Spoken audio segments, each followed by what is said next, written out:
有5個小區咧，千祈唔好落手啊！買咗100%會後悔，屋企人真係會鬧死你啊！今日呢條片咧，直接同大家曝光最伏嘅5個小區。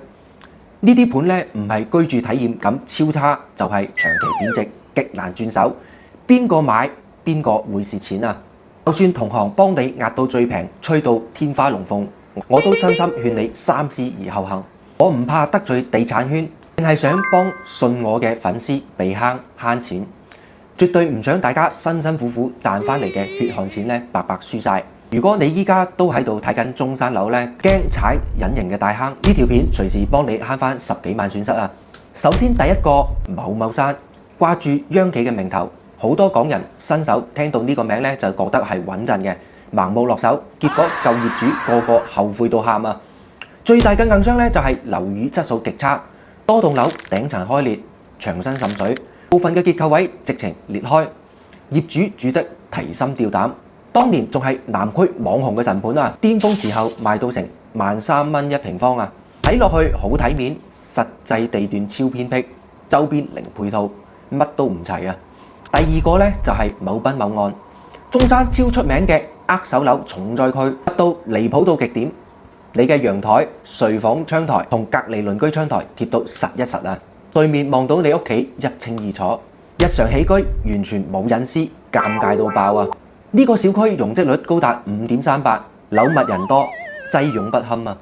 連綠化公共空間都爭搶嚴重，重點係價錢一啲都唔平。第三個西區某某二期，發展商曾經爆雷，好多人遇到爛尾、延遲交樓、貨不對版，收樓直接變簡裝毛坯，同示範單位差天共地。而且小區緊貼住主幹道，日夜車流不斷，噪音嘈到冇得頂啊！出入配套又隔涉，生活超唔方便。第四、第5個改名改過幾次嘅低價陷阱盤，表面受過平絕鳩邊，睇落去超抵，實際全係改唔到嘅硬傷啊！小區貼近中海高速，日日夜夜車聲轟炸，長期嘅噪音污染，自住唔舒服，日後轉手超難。